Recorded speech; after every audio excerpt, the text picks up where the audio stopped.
Good morning class. सो जैसे कि मैंने बोला था, organic chemistry, right. Organic chemistry यहाँ पर आज खत्म होती है and today is the last chapter of organic chemistry. Okay, this is the organic chemistry we were doing practice and today is the last chapter of organic chemistry whose name is biomolecules. Okay, and कल से हमारी inorganic chemistry start होती है and inorganic chemistry में सिर्फ हमारे 2 chapters consist करते हैं।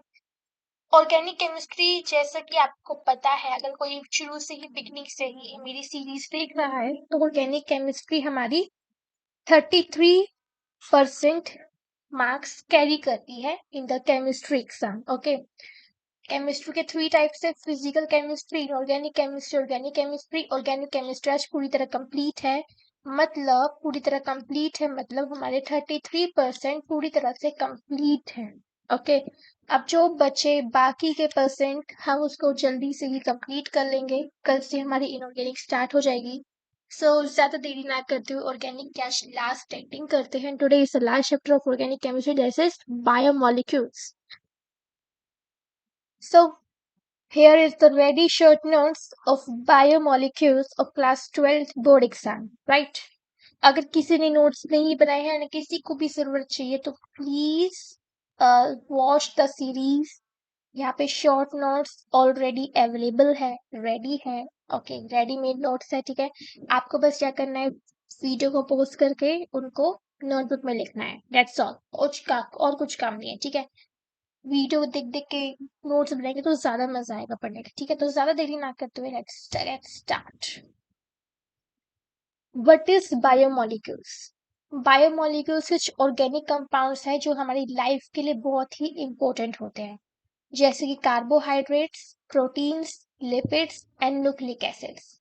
अब वन बाय वन हम ये पढ़ेंगे, कार्बोहाइड्रेट्स क्या होते हैं, प्रोटीन्स क्या होता है, लिपिड्स क्या होता है, न्यूक्लिक एसिड्स क्या होते हैं, अमीनो एसिड्स क्या होते हैं, एंजाइम्स क्या होते हैं, राइट। तो let's get started. Number 1, carbohydrate. Carbohydrate के कुछ एग्जाम्पल जैसे कि sugar, glycogen. Glycogen animal starch को बोलते हैं, plant starch and cellulose, these are the carbohydrates, ठीक है। कार्बोहाइड्रेट्स कहाँ से आते हैं? Mainly photosynthesis. जब फोटोसिंथेसिस होता है प्लांट में तो कार्बोहाइड्रेट्स हमें वहां से मिलता है। कार्बोहाइड्रेट्स में कौन कौन से एलिमेंट्स प्रेजेंट होते हैं? कार्बन, हाइड्रोजन, ऑक्सीजन, एंड उसका फॉर्मूला होता है CxH2O, ठीक है। This is the general formula of carbohydrates. Carbohydrates के types: monosaccharides, disaccharides, polysaccharides. Monosaccharides mean single, saccharides mean sugar chain, ठीक है। Example glucose and fructose. Disaccharides means double, sucrose and lactose. Polysaccharides means more than 2, okay, starch, cellulose, glycogen। Carbohydrates कौन कौन सा role play करता है? ये एक energy source होता है जैसे कि ग्लूकोज हो गया, और स्ट्रक्चरल रोल परफॉर्म करता है जैसे कि सेलुलोज हो गया इन द प्लांट, राइट। मैंने यहाँ शॉर्ट नोट्स बनाए क्योंकि शॉर्ट नोट्स पढ़ने टाइम बहुत ही इजी आता है जब पेपर करीब आ जाता है, ठीक है। अब आप पूरी एनसीईआरटी बुक लेकर तो बैठेंगे नहीं, तो इसलिए मैंने एनसीईआरटी बुक्स में जो थोड़े थोड़े छाट छाट के शॉर्ट नोट्स बनाए, just revise it carefully, okay. Next, monosaccharide की बात कर लेते हैं। ये कलरलेस है, इनका स्वीट टेस्ट होता है और सॉलिड है। सेक्राइड्स मीन शुगर, तो स्वीट टेस्ट होगा ना, और कलरलेस है और सॉलिड्स भी है नेचर में, ठीक है। इनमें असिमेट्रिक कार्बन प्रेजेंट होते हैं, ड्यू टू असिमेट्रिक कार्बन, तो इसीलिए ये डिफरेंट आइसोमेरिक फॉर्म्स में प्रेजेंट होते हैं, ठीक है। ये रोटेट हो सकता है डेक्स्ट्रो रोटेटरी और लेवो रोटेटरी। ये हमने हेलो अल्केन हेलोरीन चैप्टर पर कवर किया है कि अगर वो राइट रोटेट हुआ तो डेक्स्टर रोटेटरी, अगर वो लेफ्ट रोटेट हुआ तो लेवो रोटेटरी, ठीक है। क्यों? क्योंकि ये लाइट के थ्रू पोलराइज्ड होते हैं, ठीक है। डी ग्लूकोज आफ्टर रिडक्शन, जब रिडक्शन हो जाती है, डी ग्लूकोज एक पॉलीहाइड्रोक्सी एल्कोहल के फॉर्म में रेज होता है, ठीक है, जिसे हम सॉर्बिटॉल और मैनिटॉल भी बोला जाता है। एक मिक्सचर बनता है जब डी ग्लूकोज रिडक्शन हो जाता है, तो कुछ ऐसा मिक्सचर मिलता है जो polyhydroxy alcohol, sorbitol and mannitol contain करके रखता है, ठीक है। शुगर्स ऑक्सीडेशन शो करते हैं, फर्मेंटेशन शो करते हैं, ईस्टरिफिकेशन शो करते हैं। आपको इस डैश में दिख नहीं रहा होगा, इसलिए मैं यहाँ पे लिख रही हूँ fermentation,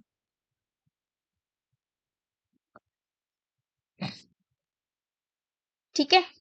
next, now lipids. Number 2 हमारा है लिपिड्स। कार्बोहाइड्रेट्स के बाद है लिपिड्स। ये ईस्टर्स होते हैं जो फैटी एसिड्स और अल्कोहल को कंटेन करके रखते हैं, ठीक है। ये क्या होते हैं? ईस्टर्स जो फैटी एसिड्स और अल्कोहल से बने होते हैं, ठीक है। ये हाइड्रोफोबिक होता है वाटर में, बट सोल्यूबल होता है बेंजीन, ईथर एंड क्लोरोफॉर्म में, ठीक है। एंड जो लिपिड की टर्म है वो ब्लर से, मतलब ब्लर ने इस लिपिड टर्म को कॉइन किया है, इंट्रोडक्शन दिया है, ठीक है, डिफाइन किया है। फाइन, ये एमसीक्यू में आ सकता है। एंड जितने भी पॉइंट्स बनते हैं ना यहाँ पे, तो प्लीज रिमार्क दैट ये एनसीईआरटी सॉरी एमसीक्यूज में पूछ जा सकते हैं, ठीक है। And you know MCQ carries 1 mark, right. तो लिपिड्स के कुछ टाइप्स है, simple lipid, complex lipid, steroids. Simple lipids के एग्जांपल है फैट्स एंड ऑयल्स, जिसको हम ट्राइग्लिसराइड्स बोलते हैं। कॉम्प्लेक्स लिपिड्स के एग्जांपल है फोस्फोलिपिड्स, जिसे हम सेल मेम्ब्रेन बोलते हैं, ठीक है। स्टेरॉइड्स के एग्जांपल है कोलेस्ट्रॉल एंड हॉर्मोन्स, ठीक है। Now functions of lipids, energy storage है, ठीक है, एनर्जी को स्टोर करके रखते हैं, एक इंसुलेशन की तरह वर्क करते हैं, सेल मेम्ब्रेन स्ट्रक्चर को डिफाइन करते हैं, ठीक है। नेक्स्ट, सिंपल लिपिड्स देख लीजिए एक बार। सिंपल लिपिड्स में हमारे आते हैं फैटी एसिड्स। फैटी एसिड्स के 2 पार्ट्स है, सैचुरेटेड फैटी एसिड्स और unsaturated fatty acids. First fatty acids होते क्या है? जो ऑब्टेन होता है हाइड्रोलिसिस, ठीक है, obtain bye hydrolysis of fat. जब फैट्स का हाइड्रोलिसिस होता है उससे फैटी एसिड्स होते हैं, ठीक है। फॉर्मिक एसिड, ये एक सिंपल फैटी एसिड है जिसका फॉर्मूला है HCOOH, ठीक है। इसके 2 टाइप्स है, सैचुरेटेड फैटी एसिड और unsaturated fatty acid. Saturated fatty acid जिसमें डबल बॉन्ड प्रेजेंट नहीं होती कार्बन आइटम के बीच में, for example butyric acid, hexanoic acid, और इनकी हाई मेल्टिंग पॉइंट होती है और सॉलिड होता है रूम टेम्परेचर पे। Understood? Good. Now unsaturated fatty acids जिसके डबल बॉन्ड प्रेजेंट होती है कार्बन एटम्स में, एंड इनका लोअर मेल्टिंग पॉइंट होता है, और ये ज्यादातर प्लांट फैट्स में पाए जाते हैं, ठीक है, और लिक्विड होता है रूम टेम्परेचर पर। Understood? Good. Now amino acids, third one is amino acids. Amino acids बताइए। ये सेल प्रोटीन के नॉर्मल कंपोनेंट होते हैं। आपने देखा है जो भी हमारी प्रोटीन बनते हैं वो अमीनो एसिड्स कंटेन करके रखते हैं, ठीक है। इसमें 20 अमीनो एसिड्स पाए जाते हैं जेनेटिक कोड में, ठीक है। And universal in viruses, prokaryotes and eukaryotes में भी पाए जाते हैं, ठीक है। अमीनो एसिड्स बिल्डिंग ब्लॉक्स होते हैं प्रोटीन्स के, और इसमें दोनों अमीनो ग्रुप प्रेजेंट होता है और कार्बोक्सिलिक ग्रुप प्रेजेंट होता है। अमीनो ग्रुप भी प्रेजेंट है और कार्बोक्सिलिक ग्रुप भी प्रेजेंट है। इसका जनरल फॉर्मूला कुछ इस तरह है, देख लीजिए आप एक बार। NH2CH एक alkyl group and then COH। तो इसमें हमारा अमीनो ग्रुप भी प्रेजेंट है और कार्बोक्सिलिक ग्रुप भी प्रेजेंट है। इनको बोलते हैं amino acid, which consist of NH2 group और कार्बोक्सिलिक ग्रुप, ठीक है। एंड जो R है वो हमारा क्या है? एक साइड चेन है जो डिफरेंट एमिनो एसिड्स को कंटेन करके रखता है, ठीक है। Now classification of amino acids. अगर हम आर ग्रुप की बात करें तो नॉन पोलर होता है, पोलर होता है, ठीक है। अगर हम आर ग्रुप की बात करें, ठीक है, नॉन पोलर जिसको बोलते हैं hydrophobic, for example glycine, alanine, ठीक है, जिसको हम G और A से डिनोट करते हैं। पोलर जैसे कि हाइड्रोफिलिक, जिसको हम S और T से डिनोट करते हैं, सीरीन एंड थ्रियोनाइन, ठीक है। एमिनो एसिड हमारे पेंटेगनल फॉर्म के होते हैं। इस पे लिखा हमने मार्क करा होता है कि ये ग्लिसिन है, वो एलिनिन है, ठीक है। अगर हम इसेंशियलिटी की बेसिस पर बात करें तो कुछ इसेंशियल एमिनो एसिड्स है जो diet must be obtain from the diet, for example valine and leucine, ठीक है। एंड ज्यादातर आपसे ये पूछा जाता है दिस, ये आपके बायो में भी मिलेगा, बायोलॉजी में आपने वो चैप्टर पढ़ा होगा जेनेटिक्स वाला, जेनेटिक्स और डीएनए, ठीक है। तो ये उसमें जरूर देखने को मिलेगा, ठीक है। तो बेस्ड ऑन इसेंशियलिटी की बात करें, कुछ इसेंशियल एमिनो एसिड्स है जो डाइट से फॉर्म होते हैं, for example valine and leucine, ठीक है। एंड कुछ नॉन इसेंशियल एमिनो एसिड्स हैं जो हमारी बॉडी से सिंथेसाइज होते हैं, for example glycine and alanine, ठीक है। नेक्स्ट नेक्स्ट है हमारा न्यूक्लियोटाइड्स। न्यूक्लियोटाइड्स एक बेसिक स्ट्रक्चरल यूनिट्स होता है न्यूक्लिक एसिड का। न्यूक्लिक एसिड जैसे कि डीएनए एंड आरएनए, ठीक है।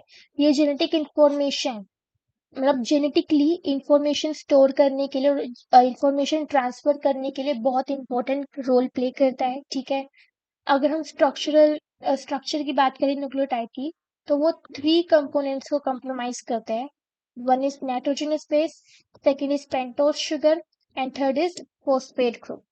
सो नाइट्रोजनस बेस जो हमने पहले पढ़ा अमीनो एसिड एडेनाइन गुआनाइन, इनको बोलते हैं प्यूरीन्स, ठीक है।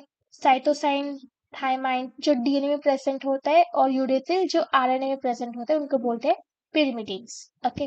नाउ पेंटोस शुगर जो राइबोज होती है आरएनए में प्रेजेंट होते हैं, और डीऑक्सी राइबोज होते हैं वो डीएनए में प्रेजेंट होते हैं। आप ऐसे याद कर सकते हो, R for RNA, R for ribose, ठीक है। D for DNA, D for deoxy ribose, इसे बोलते हैं pentose sugar, right. Phosphate group जो एसिडिटी को प्रोवाइड करते हैं एंड न्यूक्लियोटाइड्स को एक दूसरे के साथ लिंक कर देते हैं, इंटरलिंक कर देते हैं, उसको बोलते हैं फोस्फेट ग्रुप। अगर मैं ज्यादा फास्ट पढ़ रही हूँ तो जस्ट मैं स्पीड को स्लो कर देती हूँ, ओके। बट ये जो आपका चैप्टर है बायोमोलिक्यूल, बायोमोलिक्यूल्स, ये कंप्लीटली थ्योरी बेस्ड है, ठीक है। तो आई थिंक जिस हिसाब से मैं पढ़ रही हूँ, जैसे कि रिवीजन होनी चाहिए, बिल्कुल ठीक है, ओके। आई होप इसमें कोई दिक्कत वाली बात नहीं है। If you have any problem then ask me, okay fine. Next, types of nucleotides. Deoxyribonucleotides, ribonucleotides. Deoxyribonucleotides कहाँ से मिलता है? डीएनए, अभी बताया। राइबोन्यूक्लियोटाइड्स कहाँ से मिलता है? आरएनए। आरएनए में क्या होता है? Ribose sugar. डीएनए में क्या होता है? Deoxy ribose sugar. हो गया याद? बस यही है, डीऑक्सी राइबोन्यूक्लियोटाइड्स जो डीऑक्सी राइबोस शुगर को कंटेन करके रखती है, जो हमें डीएनए से मिलता है। राइबोन्यूक्लियोटाइड्स जो राइबोस शुगर को कंटेन करके रखते हैं, जो हमें आरएनए से मिलता है, ठीक है। Now nucleotide linkage. Nucleotide linkage जैसे कि हमने पढ़ा था पिछली स्लाइड पे, फोस्फेट ग्रुप ये एसिडिटी को प्रोवाइड करती है और न्यूक्लियोटाइड्स को आपस में लिंक करती है। तो न्यूक्लियोटाइड लिंकेज क्या है? ये फोस्फेट बॉन्ड से बना हुआ होता है, जिसको हम बोलते हैं फोस्फोडीस्टर बॉन्ड्स, ठीक है। मतलब phosphate of one nucleotide and sugar of another, ठीक है। ये आपस में लिंक हो जाते हैं between the phosphate of one nucleotide and the sugar of another, and ये एक पोलिंग न्यूक्लियोटाइड चेन बनाता है डीएनए और आरएनए में, ठीक है। नाउ फंक्शंस ऑफ न्यूक्लियोटाइड्स क्या है? डीएनए आरएनए सिंथेसिस, जैसे कि जेनेटिक इंफॉर्मेशन को स्टोर करना, ट्रांसफर करना, यूज का फंक्शन है। एनर्जी कैरीज, आपने सुना है एटीपी, एडेनोसाइन ट्राइफॉस्फेट, ये एनर्जी कैरियर है, ठीक है। Coenzymes like NAD plus, FAD plus, FAD plus, ठीक है। ये मेटाबॉलिक रिएक्शंस कराता है, फाइन। तो ये कुछ फंक्शंस है न्यूक्लियोटाइड्स के। नोट्स बहुत अच्छे हैं, ठीक है। आप इस नोट को ऑब्वियसली कैरी कर सकते हैं, फाइन, इसमें कोई डाउट नहीं है। Now proteins. प्रोटीन्स एक बायोमैक्रोमोलिक्यूल्स है जो एमिनो एसिड से बना होता है और लिंक होता है पेप्टाइड बॉन्ड से। इसका क्रूशियल रोल क्या है? ये लिविंग ऑर्गेनिजम्स में बहुत ही क्रूशियल रोल और स्ट्रक्चरल रोल प्ले करता है। अगर हम प्रोटीन्स की स्ट्रक्चर की बात करें, तो ये एमिनो एसिड से बनाया जाता है, ठीक है। एंड ये पेप्टाइड बॉन्ड से लिंक होता है, जैसे कि CONH, ये दिख रहा है आपको। ये एमिनो एसिड्स आपस में लिंक होते हैं पेप्टाइड बॉन्ड से, ओके। अगर मैं प्रोटीन स्ट्रक्चर के लेवल्स की बात करूं, तो ये 4 लेवल कंटेन करके रखता है। Primary, secondary, tertiary, quaternary. Primary की बात करें तो एक लीनियर सीक्वेंस होता है एमिनो एसिड्स की, ठीक है। सेकेंडरी की बात करें, अल्फा हेलिक्स होता है और बीटा प्लेटेड शीट होता है, इनमें हाइड्रोजन बॉन्डिंग की जरूरत होती है, ठीक है। टर्शरी की बात करें तो 3D फोल्डिंग होता है, क्यों? क्योंकि जो साइड चेन्स होते हैं उसमें आपस में इंटरेक्शंस होती है। क्वाटरनरी की बात करें तो मल्टीपल पॉलीपेप्टाइड चेन होते हैं जो आपस में कंबाइन होते हैं, for example haemoglobin.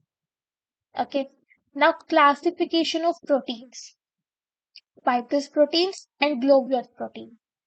Fibrous protein insoluble होते हैं, इनका स्ट्रक्चरल रोल होता है, for example keratin and collagen जो हमारे हेयर और स्किन में प्रेजेंट होता है, ठीक है। ये हमारे फाइब्रस प्रोटीन होते हैं जो इनसॉल्युबल होते हैं और स्ट्रक्चरल रोल प्ले करता है। ग्लोबुलर प्रोटीन्स ये सॉल्युबल होते हैं, फंक्शनल रोल प्ले करता है, ये हमारे बॉडी के इनसाइड होते हैं, इनसाइड द बॉडी। होमोग्लोबिन हमारे ब्लड में होता है, एंजाइम्स भी, ठीक है, हमारे डीएनए इनमें होते हैं। Okay, next, now denaturation of proteins. Structure का लॉस होना ड्यू टू हीट, उनका पीएच चेंजेस और केमिकल्स, वो हमारे प्रोटीन को खराब कर सकते हैं। लाइक अगर आपने हेयर्स भी देखे हैं, ठीक है, एग्जाम्पल ले लेते हैं हेयर का।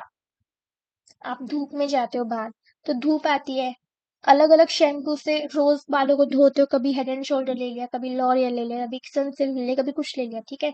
तो अलग अलग शैम्पू का भी पीएच स्केल डिफर होता रहता है, तो उससे भी हमारे प्रोटीन को अफेक्ट आती है। केमिकल्स, लड़कियां पार्लर में जाके बोटॉक्स कराती है, कलर्स कराती है, राइट, लड़की भी ओके, केमिकल्स कराते हैं, कलर्स कराते हैं, कलर्स के अंदर केमिकल मिला होता है, तो उससे भी हमारे प्रोटीन का स्ट्रक्चर लो हो सकता है। For example cooking and egg, ठीक है, ये से बोलते हैं albumin denaturation. Now function of proteins, proteins का फंक्शन क्या है? स्ट्रक्चरल की बात कर ले, कोलेजन जो कनेक्टिव टिश्यूज में होते हैं, एंजाइमेटिक ये कैटलिस्ट की तरह वर्क करते हैं इन बायोकेमिकल रिएक्शन, ठीक है। ट्रांसपोर्ट, होमोग्लोबिन ऑक्सीजन कैरी करता है, जो ब्लड होता है, ब्लड में होमोग्लोबिन प्रेजेंट होता है, और होमोग्लोबिन में ऑक्सीजन, ऑक्सीजन हमारे शरीर में किस तरह से वर्क करती है? ड्यू टू होमोग्लोबिन, ठीक है। हार्मोनल, इंसुलिन जो है वो हमारे ब्लड शुगर को रेगुलेट करता है। डिफेंसिव, कुछ एंटीबॉडीज बनाते हैं जो हमारी इन्फेक्शन से फाइट करते हैं, लाइक वाइट ब्लड सेल्स, ठीक है। तो प्रोटीन्स हमारे लिए इसेंशियल होते हैं, हमारी ग्रोथ के लिए, रिपेयर के लिए, मेटाबॉलिक फंक्शंस के लिए, that's called protein. I hope आपको अच्छे से समझ आया है प्रोटीन क्या है। ये 2 स्लाइड थी प्रोटीन की, बहुत ही डिटेल में थी, but very short notes. Okay, so next, nucleic acids. Nucleic acids biopolymers होते हैं जो स्टोर और ट्रांसफर करते हैं genetic information like protein, okay. Living organism में पाए जाते हैं, 2 तरह के होते हैं, डीएनए जिसको हम बोलते हैं डीऑक्सीराइबोन्यूक्लिक एसिड, आरएनए जिसको हम बोलते हैं राइबोन्यूक्लिक एसिड। न्यूक्लिक एसिड के कंपोनेंट्स क्या होते हैं? नाइट्रोजनस बेस, वही सेम, ये मैंने करा दिया क्या? आई होप मैंने करा दिया। न्यूक्लिक एसिड्स, ओके, मैंने ये 2 बार ले लिया, सॉरी, एक बार न्यूक्लियोटाइड्स ले लिया, फिर न्यूक्लिक एसिड ले लिया, sorry, I am so sorry. Okay okay okay, ये मैंने करा दिया, चलो कोई बात नहीं, रिपीट कर लेते हैं, okay, revision yes. Nucleic acids nitrogenous base होता है, अगर आप चाहो तो स्किप कर सकते हो, बट मैंने हाँ इसमें थोड़ा डिटेल लिया है, थोड़ा सा portion. If you want, then skip it. If you want, then learn it. Okay, कुछ डिटेल्ड है बट इसमें प्यूरिन्स जैसे कि एडेनाइन होता है, ग्वानाइन होता है, पिरिमिडिन्स जैसे कि साइटोसाइन होता है, थेमेनाइन होता है डीएनए में, एंड यूटेसिल होता है हमारा आरएनए में, ठीक है। पेंटोस शुगर, डीऑक्सीराइबोस जो डीएनए में होता है, राइबोस जो आरएनए में होता है। फोस्फेट ग्रुप पता है न्यूक्लिक एसिड को लिंक कर देता है, ठीक है। अब टाइप ऑफ न्यूक्लिक एसिड देखिए, number 1 DNA and number 2 RNA. DNA हमारी डबल स्ट्रैंडेड होती है, हेलिकल स्ट्रक्चर लाइक दिस, मैं अच्छे से बनाती हूँ। ये हमारा डीएनए, ठीक है, एंड जो ये बॉन्ड बन रहा है ये हमारे क्या है, हाइड्रोजन बॉन्ड है, राइट। ये हमारा क्या है, डीएनए। ओके, ये डबल स्ट्रैंडेड है, this is the one strand and this is the second strand, and ये हेलिकल स्ट्रक्चर होता है जैसे कि आप देख रहे हो, ठीक है। ये जेनेटिक इंफॉर्मेशन को स्टोर करता है, इसमें बेसिस हमारे एडेनाइन होते हैं, थायमाइन होता है, ग्वेनाइन होता है एंड साइटोसाइन होता है, ठीक है। एंड बेस पेयरिंग होती है, यानी कि ए की टी से बेस पेयरिंग होगी, एडेनाइन की थायमाइन से बेस पेयरिंग होगी, और ग्वेनाइन की साइटोसाइन से बेस पेयरिंग होगी, ठीक है। एडेनाइन और थायमाइन की जब भी बेस पेयरिंग होगी वो डबल बॉन्ड बनाएंगे, और ग्वाइनाइन और साइटोसिन की जब भी पेयरिंग होगी वो ट्रिपल बॉन्ड बनाएंगे। और ये जो बॉन्ड होते हैं ये हमारे कौन से बॉन्ड होते हैं, हाइड्रोजन बॉन्ड, ठीक है। आरएनए, आरएनए हमारा सिंगल स्ट्रैंडेड मॉलिक्यूल होता है और इसमें प्रोटीन सिंथेसिस किया जाता है, जैसे कि base adenine, uracil, guanine, cytosine. इसमें थायनाइन नहीं होता, थायमाइन हमारा डीएनए में होता है, ठीक है। तो थायमाइन की जगह हमारा क्या आ गया, यूरेसिल आ गया। एंड कुछ टाइप्स देखो, messenger RNA, transfer RNA, ribo RNA, ठीक है। M stand for messenger, T stand for transfer, R stand for ribosomal RNA, fine.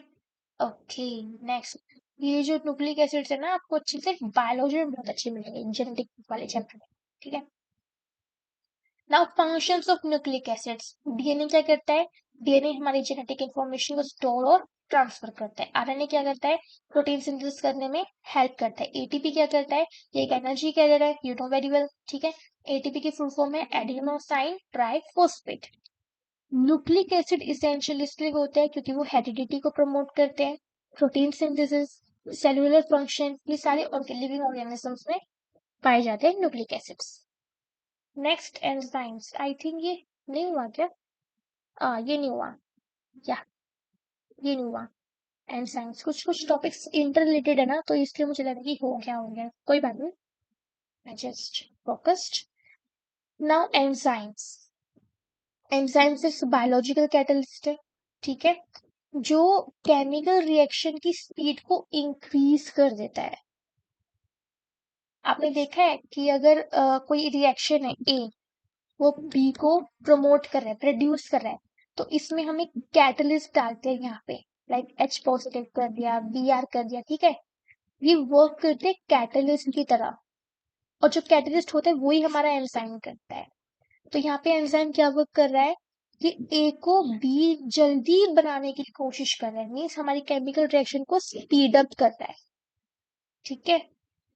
Okay, now characteristics of enzyme, highly specific होते हैं, मतलब हर एक एंजाइम अपने अपने तरीके से वर्क करता है, एक उनका स्पेसिफिक रोल होता है, ठीक है।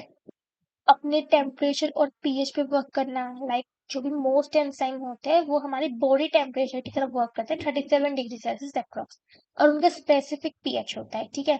कैटालिटिक पावर मीन्स हमारे रेट ऑफ रिएक्शन को इंक्रीज कर देना, ठीक है। Can be reused, no consumed in the reaction, okay. Now structure of enzymes, जैसे कि एपो एंजाइम्स और कोफैक्टर। एपो एंजाइम एक प्रोटीन का पार्ट है और कोफैक्टर एक नॉन प्रोटीन पार्ट है, जैसे कि Fe2+ iron, zinc 2+, zinc, Zn2 positive, ठीक है। को एंजाइम्स जैसे कि विटामिन, ओके, ये एक नॉन प्रोटीन पार्ट है। मैकेनिज्म देखिए, एक लॉक एंड की मॉडल होता है, लॉक एंड की मॉडल अभी बताते हैं आपको क्या होता है। जो एंजाइम जिसके लिए बनाए वहीं पर, लाइक एक चाबी होती है ना, एक की होती है, दिस इज द की, ठीक है, and this is the lock, जिस लॉक के लिए चाबी बनी है वो वहीं एंटर करेगी, ठीक है। जैसे कि मैं आपको इमेज में दिखा देती हूँ, ये अगर ये एक एंजाइम है, मैं कलर चेंज करूं, या अगर ये एक एंजाइम है और ये उसका सबस्ट्रेट है, तो ये इजीली फिक्स हो सकता है, जैसे कि यहाँ पे आपको दिख रहा है। लेकिन अगर ये एंजाइम है और सबस्ट्रेट आपको अलग दे दिया, तो ये फिक्स नहीं होगा, नहीं होगा ये फिक्स, ठीक है। बस this is the lock and key model, okay. So induced fit model क्या है? एंजाइम जो अपनी enzyme changes shape to fit the substrate. Means जैसे कि मेरा सबस्ट्रेट ये है और मेरा एंजाइम ये था, लेकिन मेरा सबस्ट्रेट ये है, तो एंजाइम क्या करेगा, इस सबस्ट्रेट को अपने अंदर इंसर्ट करने के लिए वो अपना शेप चेंज कर देगा। इसको बोलते हैं जबरदस्ती। है जबरदस्ती, जबरदस्ती घुसाए जा रहे ताला में चाबी। ठीक है, तो this is the induced fit model. Okay, so factors affecting enzyme activity. क्या क्या फैक्टर्स एंजाइम एक्टिविटी को अफेक्ट कर सकते हैं? फॉर एग्जाम्पल टेम्परेचर, अगर हाई हीट है तो एंजाइम हमारा डीनेचर हो सकता है। पीएच है, अगर एक्सट्रीम पीएच लेवल है तो हमारा एंजाइम डीएक्टिवेट हो सकता है। Substrate concentration, enzyme activity increase तब होती है जब सबस्ट्रेट हमारा उसी के लिए बना हो, कंसेंट्रेशन उसकी लिमिट का हो। ठीक है, जैसा कि आपको यहाँ पर दिख रहा है। Okay, so this is the whole enzyme portion. Okay, now types of enzymes. Oxidoreductase, ये catalyse oxidation reduction reaction carry करता है। Example catalyst. ठीक है, हाइड्रोलिस जो वाटर को यूज करके बॉन्ड्स को ब्रेक कर देता है। For example amylase. लिगेसेस जो दो मॉलिक्यूल्स को ज्वाइन करता है। For example DNA ligase. इसकी कुछ एप्लीकेशंस मेडिकल पर्पस के लिए यूज कर सकते हैं, लाइक एंजाइम थेरेपी होती है, ड्रग सिंथेसिस होता है। ठीक है, इंडस्ट्रियल यूज के लिए कर सकते हैं, like brewing, detergent industry, food processing. Biological role के लिए यूज कर सकते, फॉर एग्जाम्पल डाइजेशन, डाइजेशन करने के लिए भी हमारा एंजाइम बहुत जरूरत होता है। Respiration, metabolism. तो एंजाइम यहाँ पे बहुत ही क्रूशियल रोल प्ले करता है इन बायोकेमिकल रिएक्शन, और अपनी लाइफ प्रोसेस को बहुत ही फास्टर बनाता है और मोर एफिशिएंट होता है। ठीक है, so this is the whole class of biomolecules. इसमें कुछ ऐसा समझने वाली बात नहीं थी, इट्स ओनली थ्योरी पोर्शन। ठीक है, बायोमोलिक्यूल्स हमारा टोटल थ्योरी पोर्शन था, टोटल थ्योरी पोर्शन। एंड आपने देख ही ली होगी पीपीटी, नोट्स बहुत इफेक्टिव है। ठीक है, कोई मार्क्स नहीं काटेगा अगर आप इसमें से भी लिखते हो। ठीक है, क्वेश्चन आ सकता है कि लोक एंड की मॉडल क्या होता है, इंड्यूस्ड मॉडल क्या होता है। ठीक है, ये क्वेश्चन बन के आ सकता है। एंड 1 मार्क के क्वेश्चन में ये ऐसे कोबाल्ट किसमें प्रेजेंट होता है, आयरन किसमें प्रेजेंट होता है, हीमोग्लोबिन किसमें प्रेजेंट होता है। ठीक है, तो ये आ सकता है। 1 मार्क क्वेश्चन मैंने यहाँ पे देखे है, ये एमसीक्यूज में भी देखे है इससे। एंड जो हमारे क्वेश्चन आ रहे हैं थ्योरी में, उसमें भी क्वेश्चंस मैंने देखे हैं। तो ये वही क्वेश्चन है जहाँ मैंने आपको कराया है। ठीक है, so I hope you very well enjoy this class. And so this is the organic chemistry. Organic chemistry पूरे 33% आपने कवर कर लिए। So move towards to inorganic chemistry. आज नहीं, कल। ठीक है, कल से हम इनऑर्गेनिक केमिस्ट्री को स्टार्ट कर देंगे। फाइन।